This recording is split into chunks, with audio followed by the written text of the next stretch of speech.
జయ కుసుమహర. అమలాంజలి నుండి మరొక శీర్షిక విందామా?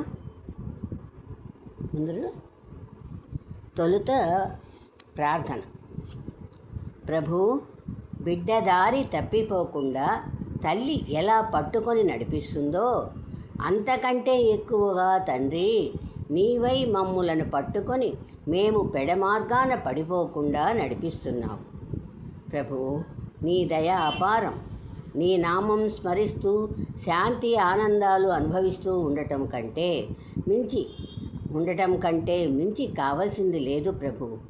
నీ మార్గదర్శకత్వంలో జీవితాలు నడవటం కంటే మించి కోరదగింది లేదు.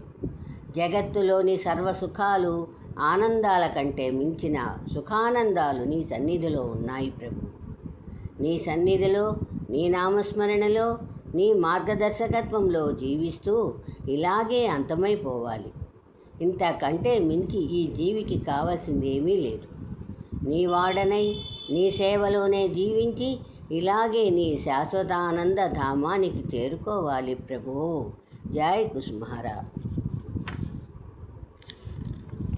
మార్గదర్శకుడు, ఈ టాపిక్ విందాం. మన చుట్టూ ఉన్న వ్యక్తులలో ఈ మాటలు తరచుగా వినపడుతూ ఉంటాయి. ఏమని? వారు చేసే పాపాలకు అంతులేదు, ఎంత ఘోరం చేస్తున్నారో, ఎంత పాపం మూటగట్టుకుంటున్నారో, చిట్ట చివరికి వీరు ఇంతటి పాపానికి ఒడిపట్టారన్నమాట. ఇటువంటి మాటలను మనము అప్పుడప్పుడు వింటూనే ఉంటాం. ఆగలేక మనమై బుద్ధి చెప్పాలని కూడా పూనుకొని ముందుకు వస్తాం. నిజానికి ఈ బుద్ధి మన అందరిలో సహజంగానే ఉంది. ఒకరి పాపాన్ని ఎత్తి వారిపై నిందలు మోపే పనిని ఒక్కొక్క మారు ఊరికే ఉండలేక కూడా చేస్తాం. కారణం ఏమంటే ఇదే భావం మన మనస్సులలో పూర్తిగా నిండిపోయి ఇలా బయటపడుతూ ఉంటుంది. అప్పుడు ఎవరు దొరికితే వారికే చెప్పుతాం. మరి లోతుగా ఆలోచిద్దాం. మన మనసులు ఎంత పరిశుభ్రంగా ఉండాలో అంతగా ఇలా చెత్తాచెదారం వంటి ఆలోచనలతో పూర్తిగా అపరిశుభ్రమైపోతాం. దీని ఫలితంగా కొద్ది కొలతలో లేనిపోని ఉద్రేకం కూడా మన ఆలోచనలో చోటు చేసుకుంటుంది. అసలు విషయం ఏమంటే మన మనసులు దాదాపుగా సమయమంతా సాంసారిక విషయాలలోనే తిరుగుతూ ఉంటాయి. ఎక్కడ ఏది కనిపించినా అది మనకు సంబంధించిన విషయం కాకపోని దానిలోనే మన మనసులు కేంద్రీకరింపబడుతున్నాయి. ఆ విషయాలను బాగా పట్టించుకుంటున్నాయి. ఇంకా అవే భావాలను నింపుకొని అపరిశుభ్రమవుతాయి. మరొక విషయం, మనం ఏదో గొప్ప సమర్థులమని మనకు నమ్మకం కదా. అందువల్ల మనమై పూనుకొని ఏదో చెయ్యాలని కూడా ప్రయత్నిస్తాం. మన సామర్థ్యం మీద మనకెంత నమ్మకమో చెప్పనలవి కాదయ్యే. దీనికి అంతటికీ మూల కారణం ఏమిటి? భగవానుని నిర్ణయంగా సమస్తం జరుగుతోందన్న భావం మనకు కలగటం లేదు సుమారా. ఆయన సర్వనియంత, సమస్తం ఆయన నేతృత్వంలోనే జరుగుతుందన్న భావం కలిగిన నాడు మనకు ఏ విషయం మీద మనసు కేంద్రీకరింపబడదు. అది మనమై సమస్తము చక్కదిద్దగలమనే నమ్మకం కూడా కలగదు. మనం గొప్ప సమర్థులమని విర్రవీగటం ఉండదు. మన పరిస్థితి మనకు బాగా బోధపడుతుంది. అనగా మనం అందరికంటే నీచులమని, హీనులమని. ఈ భావం చాలా గొప్పది. మనం ప్రభునికి ప్రియులం కావటానికి ఈ భావమే ప్రధానమైనది. శ్రీ హరప్రభు చెప్తున్నాడు, నా నితాయి నీచ జనాన్ని బాగా ప్రేమిస్తాడు. స్వయంగా నీచత్వపు జ్ఞానం తమ మనసులో చిరస్థాయిగా విరాజిల్లాలి. శ్రీ హరప్రభుని బోధన పరిశీలిద్దాం. ఒక వ్యక్తిని పాపి అని, వాడు చేసే పనులన్నీ పాప పనులే అని మనం విమర్శిస్తున్నామంటే మనం చాలా గొప్ప హృదయం కలవారమని, ఉన్నత స్థితి మన మనసులకు వచ్చేసిందని, అసలు ఏ పాపము ఎరుగని వారమని మనకు దృఢ విశ్వాసం. ఇలా దృఢ విశ్వాసం కలగటానికి కారణం మనలోని అహంభావం. ఇది మనలోని దోషాలను కనబడనీయదు. నిజం చెప్పాలంటే ఈ అహంభావము మన అంతరనేత్రాలపై కమ్మిన పొర, దాని ప్రభావం వల్లనే మనం విర్రవీగుతూ మనమై సమస్తం చక్కదిద్దగలమని భావిస్తాం.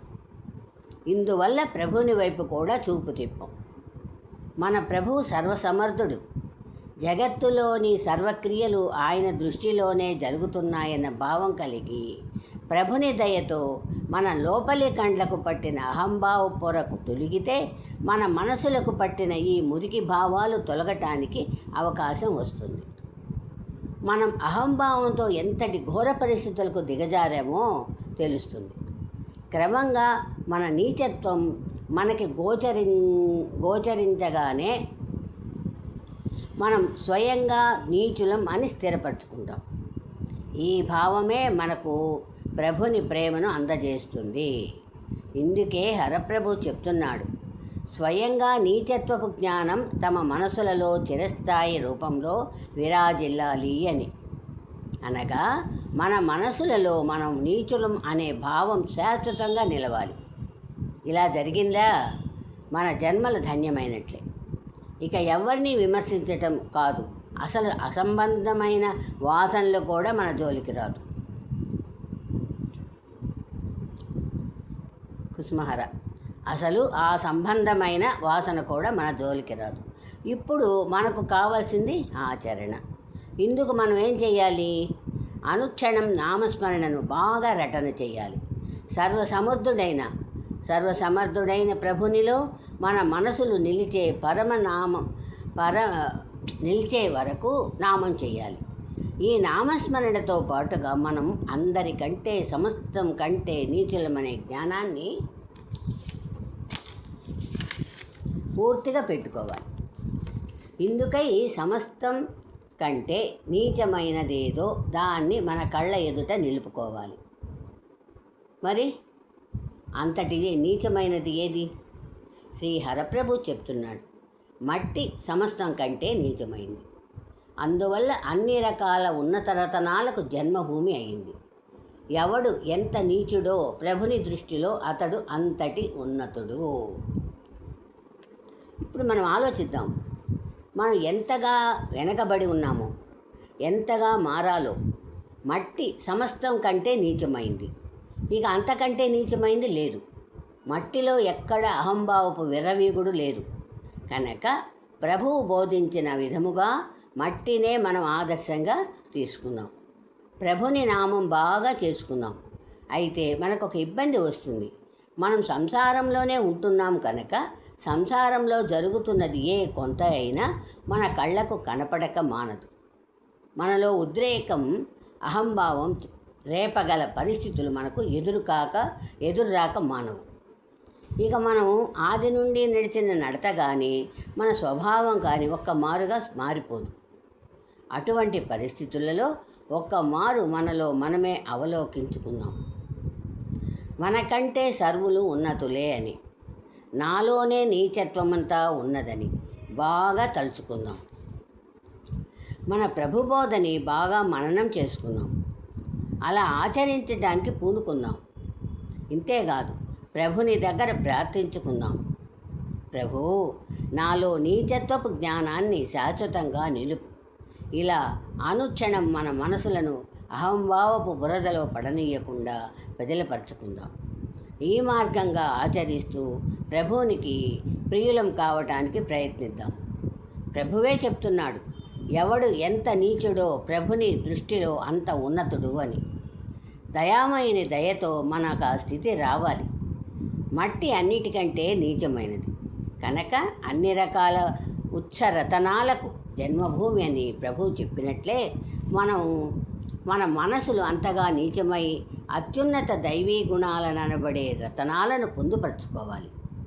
ప్రభువుకు నచ్చిన విధంగా మన మనసులు తయారు కావాలి. శ్రీ హరప్రభు చెప్తున్నాడు, ప్రభుని దగ్గర నీచులకు ఆదరణ ఎక్కువ కనుక ఆయన చరణాలలో ఆర్తితో ప్రార్థన శాశ్వతంగా నీచుడనై కలగాలి. ఎప్పటికీ వాడననే తలంపు నాకు రాకూడదు. మరియు ఉచ్చమయ్యే వాసన అంటే కోరిక కూడా హృదయంలో మేలుకోకూడదు.